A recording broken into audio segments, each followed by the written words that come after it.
Saudara, sempat viral penculikan anak dengan modus pemberian santunan oleh pemerintah Aceh pada 14 Juni lalu.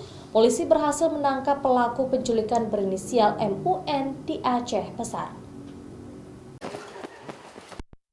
Pelaku melancarkan aksinya dengan modus mencari anak yatim piatu di desa-desa untuk diberi santunan oleh pemerintah Aceh. Kemudian setelah membawa korban berinisial B, 14 tahun, pelaku tak kunjung kembali mengantarkan anak tersebut ke pihak keluarga.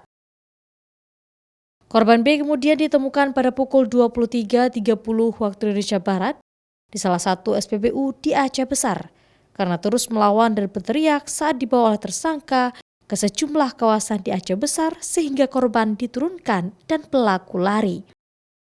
10 hari pencarian, pelaku diamankan di kawasan Krung Barunajaya, Aceh Besar oleh pihak kepolisian.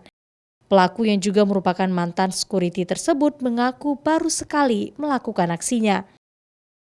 Ada tersangka datang ke kampung, mengaku dari pegawai kantor gubernur, mencari anak yang umur di bawah 6 tahun untuk diberikan bantuan pada anak yatim. Nah, khususnya yang dicari adalah anak yatim.